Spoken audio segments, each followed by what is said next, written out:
All right, thank you guys. I am feeling fantastic on a Saturday morning because we went 5-0 in our 5 premium sports picks on BrockPage.com yesterday. And if you want to see which one of these free YouTube picks on my channel that I'm actually betting on personally, there's only one way to do that, and that's to sign up for a membership over on my website over there at BrockPage.com. Now, we're also 7-1 in our last 8 $1.99 daily best plays on that very same website. And if you want to access today's daily best play, it's only going to cost you just $1.99. We currently have over 775 members who are signed up and active on that site. They gave me a chance, and it's certainly working out for them. And once again, if you want to see which one of these free YouTube picks on my channel that I'm actually betting on personally, there's only one way to do that, and that's to sign up for a membership on BrockPage.com.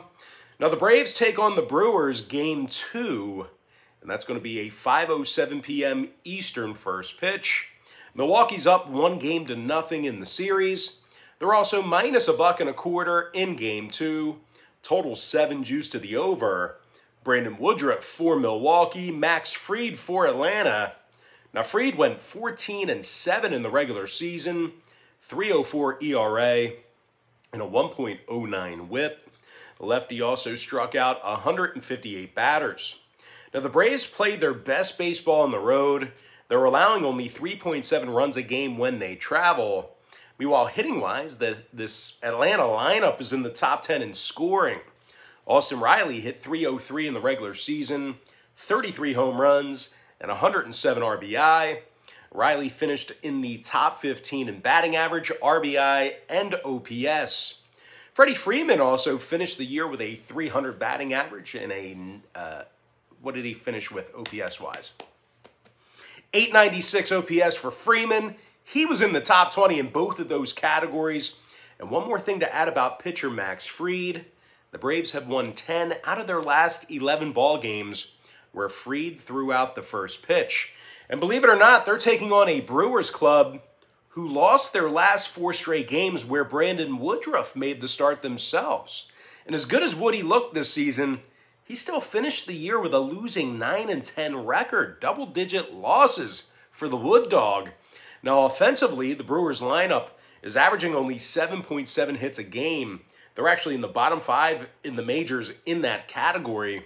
They're also striking out 9.1 times a game at the plate. Now, total-wise, 3 out of the Brewers' last 4 home games fell under the line. Atlanta went 7-3 to the under in their last 10 outings themselves. Give me Atlanta plus 105 and the under 7. And with that, we're going to jump into our next and final matchup. Dodgers versus the Giants, Game 2. And that's going to be an 8:07 Eastern start time. Giants up 1-0 in the series. That said, though, it's the Dodgers who are minus 115, total 7. Julio Urias for Los Angeles. Kevin Gausman for San Francisco. Gausman went 14-6 this season, 2.81 ERA and a 1.04 whip. Gausman also struck out an incredible 227 batters this year. The San Francisco pitching staff leads the majors in fewest walks allowed per 9. They're also allowing only 3.6 runs a game for the entire season. Meanwhile, offensively, the San Francisco lineup is in the top 10 in hits on average per game. Brandon Crawford finished the regular season with a .298 batting average and 90 RBI. Now, the veteran shortstop was in the top 20 in both batting average and OPS this year. The Giants, they're also in the top 10 in scoring on average per game. They're taking on a Dodger club who's averaging just 3.4 runs a game in their last 10 meetings with the Giants. This LA lineup is in the bottom half of the league in strikeouts per game at the plate. Meanwhile, pitching-wise, as good as this rotation's been this year, the Dodgers do find themselves in the bottom half of the majors in walks allowed per contest on the road. So keep that in mind. They're not a perfect team. Now, total-wise, 2 out of the Dodgers' last 3 road games fell under the number.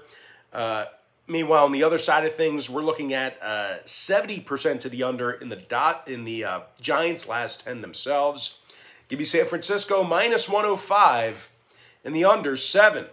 With that, guys, now it's time for our quick pick recap, powered to you by my website at brockpage.com, where we are 7-1 in our last 8 $1.99 daily best plays. I like Atlanta plus 105, under 7. San Francisco Giants minus 105, and the under 7 runs. With that, guys, now it's time for our shout out of the day, and that goes to Vernell Moreland, who said yesterday, excellent call on your daily best play on Charlotte minus 3, Brock. I appreciate you, bro. And I certainly appreciate that kind comment there, Vernell. It was a great win. We had Charlotte minus 3 over FIU. They got the job done in very convincing fashion. But anyway, guys, that's going to do it for me. Don't forget to check me out on my website at brockpage.com, where you could be just like Vernell and be right in on the action. You know, you don't have to miss out like you did yesterday. You know, you could be just like Vernell and enjoy a nice win on the daily best play, you know, like we did yesterday. I don't guarantee anything. There's no guaranteed victories. We could lose our daily best play today. I don't know, but you know, we've been pretty hot over the past week or so. 7-1 in our last 8 daily best plays. But anyway, guys, if you decide to get a membership here today on brockpage.com, just keep in mind we utilize the Patreon platform. So Patreon's going to bill you the day you sign up and then the first of every month following that. So if you do end up getting a membership here today, you are going to get access to that content all the way through the end of October. I always tell folks the earlier in the month you sign up, the better. But most importantly, guys, gotta thank you for joining me right here on YouTube. I really hope you enjoyed all this great free content, all this great free information. And with that said, guys, happy Saturday to you. Best of luck to you. And I look forward to seeing you later on today on my website at brockpage.com.